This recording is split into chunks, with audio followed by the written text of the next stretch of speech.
Hey citizens, citizen of the future here, and I am a researcher on blockchain, DLT, and fourth industrial revolution technologies.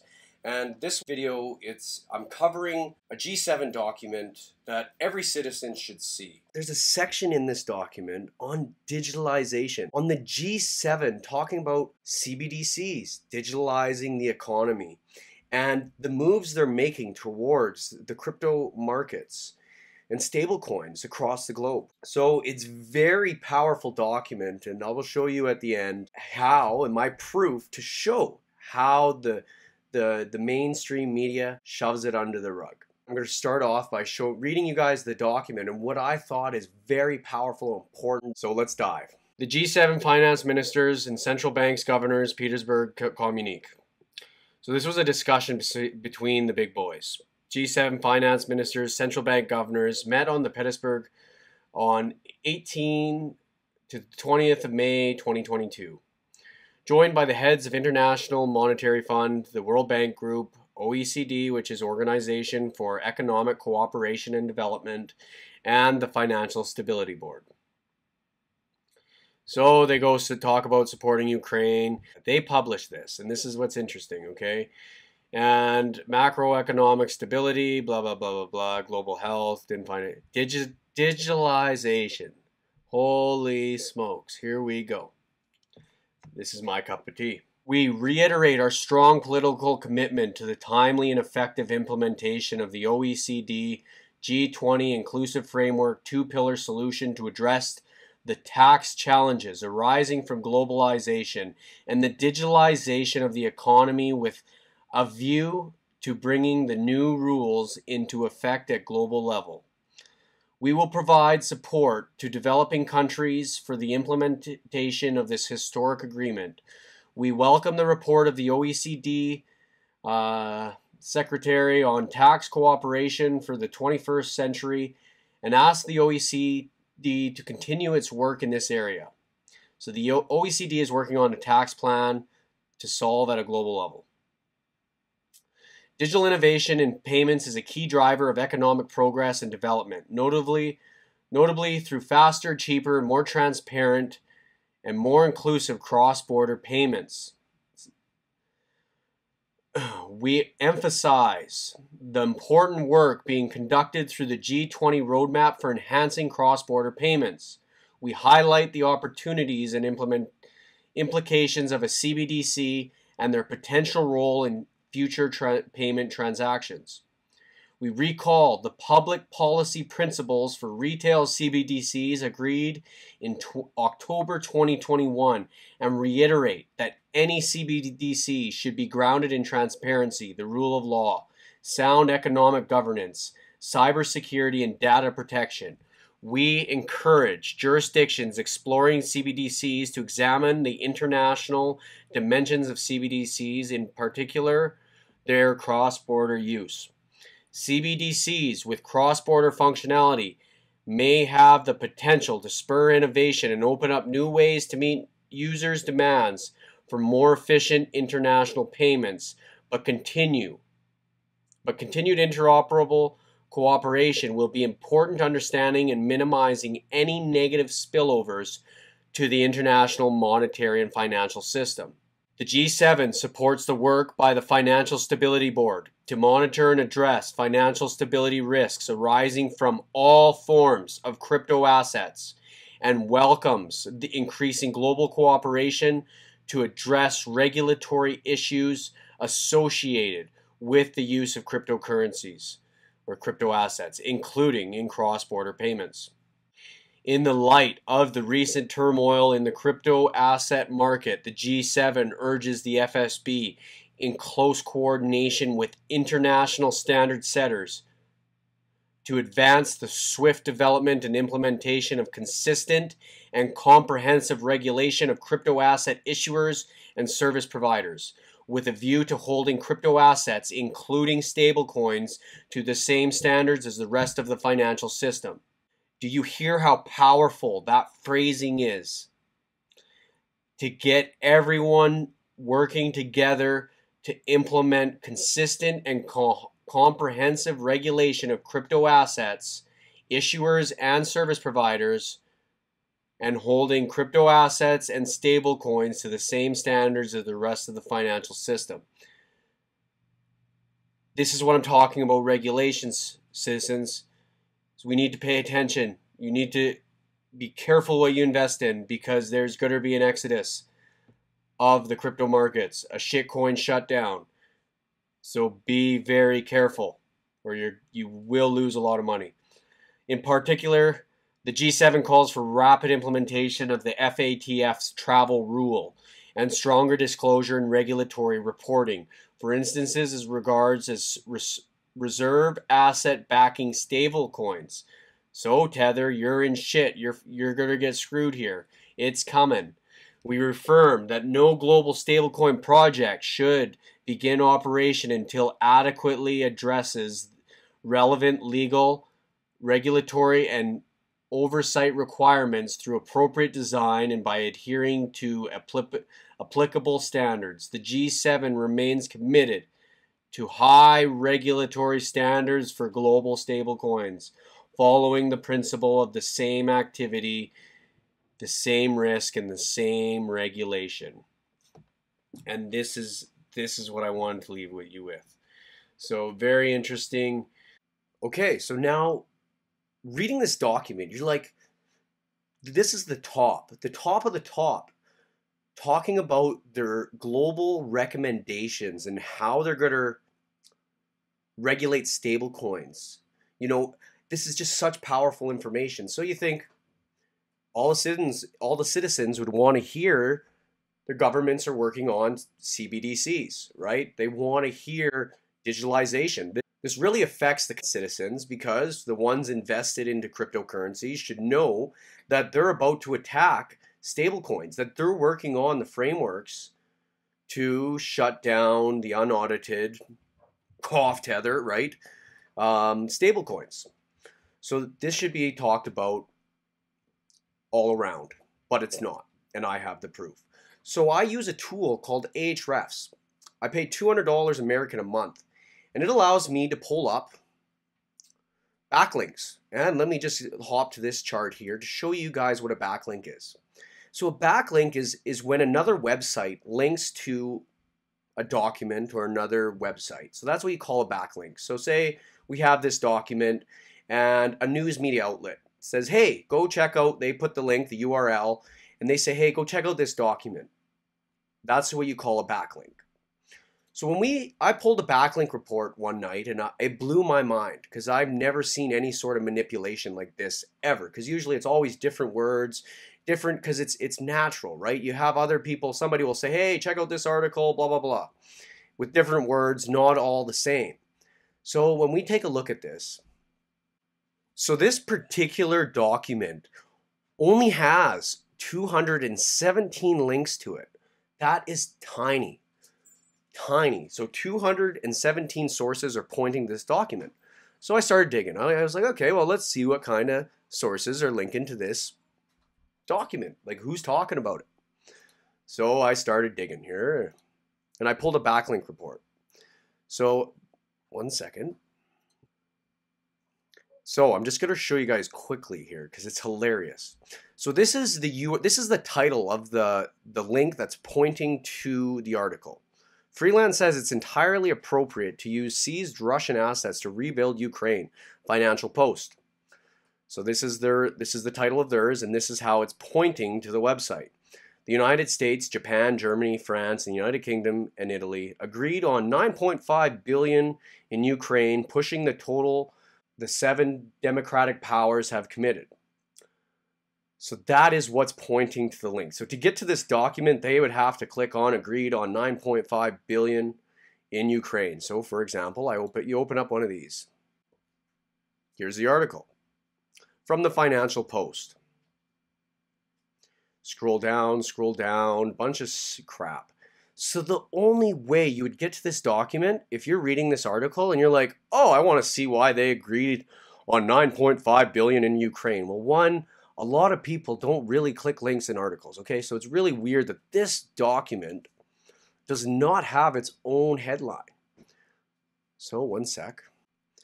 So as you see, it brings you to this very important document, okay? So that's just one link, okay? Now I'm going to show you the manipulation part. So look at these. These are all different websites, okay? These are all different news media outlets here in Canada. Reporter Wings, Trentonian, the Vermont News, the Londoner.ca. They all have the same title and they all have the same thing pointing to I've never seen this before. I've been doing these searches for a year and a half and I've never seen something so manipulated before, because look at this. Boom. Oh, wow. They're all the same. 9.5 billion, 9.5 billion. The same thing. So you're telling me all the citizens that are reading that article, that choose to read it, they're going to click a link that says agreed on 9.5 billion. Nothing about digitalization, nothing about CBDCs, nothing about the G7's mission, what they're planning. Why not? The G7 is what everyone should be following. They are the highest consortia across the globe. So it blew my mind. I'm like, holy crap. This can't be real. I'm like, oh my God, look at this. 2 pages, okay? So I started opening up some links. Okay, well, let's take a look. You know, we got the Financial Post. Okay, let's see this. Sorry, my computer's a little slow. I got so many tabs open here. Oh, the Londoner. Same thing. Oh, wow, exact same. Wow. Kingston this week. These are all different cities around Canada. Ottawa is currently creating a legal framework for the seizure of Russian assets. Nothing about digitalization, nothing about CBDCs. So I'm like, oh, the Ottawa Citizen. I'm like, this is weird. I'm like, Hannah Herald. These are all news media outlets. The Record. Vancouver Sun. Do you all see how they're the same template? So I started digging a little deeper. Northern News. Just wait, I'm just got to show you guys the proofs to show you how disgusting this is. Fort McMurray Today. Oh, Edmonton Journal. All the same thing. So I was like, why on all these sites they're the exact same template? And I'm like, what is this P? Like, look, they all have different URLs, but the same information. So I searched up what this P is. Postmedia, Canadian media outlet. So I Googled, okay, well, let's see, right here. Hey guys, before I break down Postmedia, some deeper connections to the top, I just want to quickly give you a rundown of the backlinks so I make sure I got my point across. So the backlinks are the websites of your neighbors, of other websites that talk about your document or website. So I want to give you a clearer list so you can really see the manipulation. So here are the titles of the pages. So as you can see, I'm going to make this bigger here. They're all separate websites.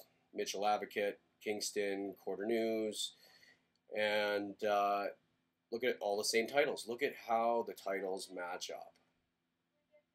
There's 217 links on the internet.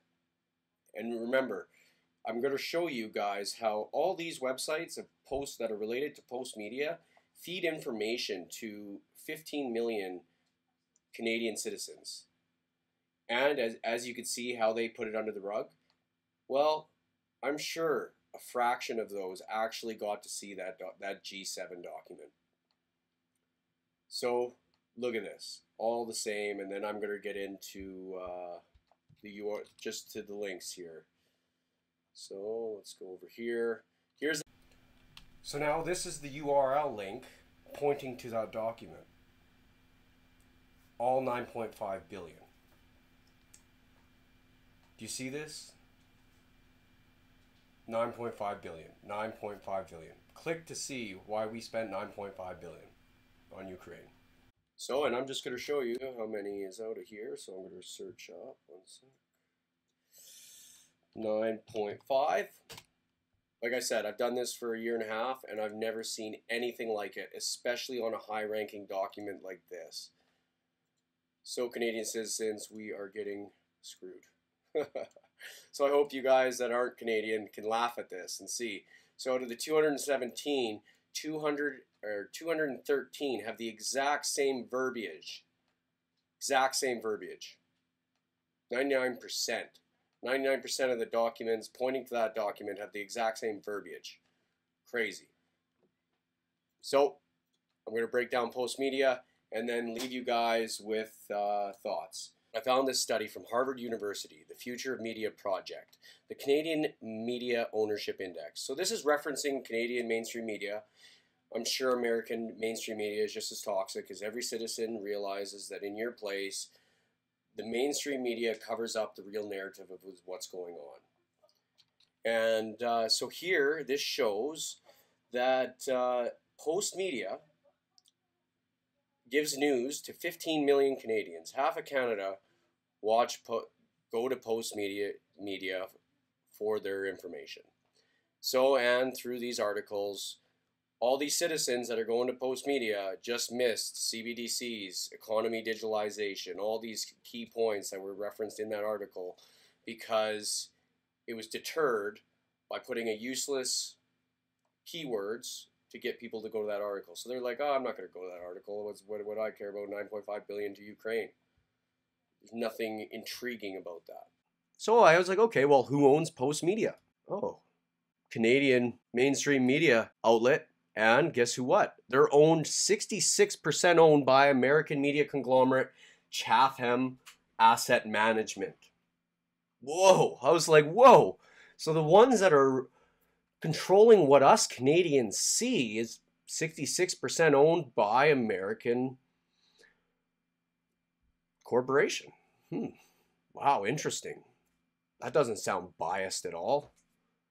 So then I was digging a little bit deeper, and you guys have probably seen this. I posted this a couple times. The American Empire and its media.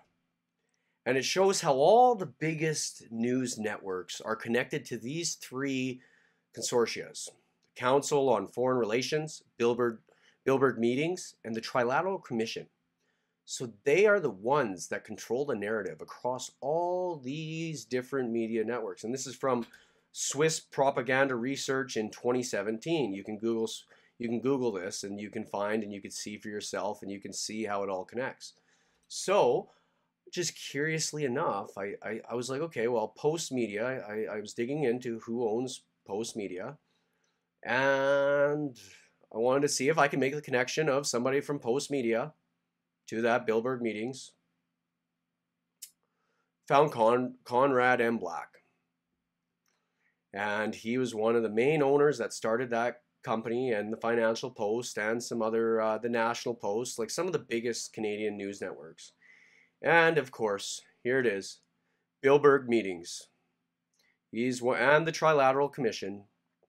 So he, the owner of this huge network that gives news to 15 million Canadians, half of Canada, is connected with these three. So the important documents get covered up, and they keep pumping out information that keeps us citizens in the past. And that's why I share my research. I share the stuff. I may seem odd because it's so deep, but it's the stuff that's building the future. I'm trying to bring other citizens to the future. Focus on the future, not the past. If you're looking for stuff in mainstream media, you will never get ahead because they have a narrative to keep everyone in the past and under their control. You got to think outside the box. And this is what I wanted to show you guys, to show the media that every person, you know, is in their everyday lives. They open up their news network and they're like, oh, what's on the news today? Oh, stuff that causes no growth. Stuff that's like, oh, this happened, oh, this bad thing happened. Creates anxiety, creates people to want to be in their own bubble. It divides the citizens, it doesn't unite them. So I'm going to leave it at that, and I'll let you think about the weirdness of having such a powerful document. You know, think about it. Why hasn't this been talked about throughout the whole mainstream media? The G7 is working on digitalization frameworks. They're thinking about creating CBDCs and the foundational steps to digitalize the currencies of the countries. So everyone needs to really get to the source, figure out the spoon-fed information that they're giving Canadian citizens, American citizens. It's chewed up to a point where they want you to eat it for some reason. There's a narrative behind everything. So always go to the source. Always think outside the box. Always compare the two sides, because there's two sides to every story. Don't ever forget that. So citizens, I really hope you enjoyed this video, and I hope you share it. I hope we can get this exposed, because I think this is proof, and you tell me in the comments, do you think this is proof to show how manipulated the mainstream media is? So I hope everyone has a great day, and I'm going to be creating some more content here and get back at it. I'm back in the groove. So always keep learning, always keep growing, leave some feedback, let me know how it is, and cheers. Citizen of the Future out.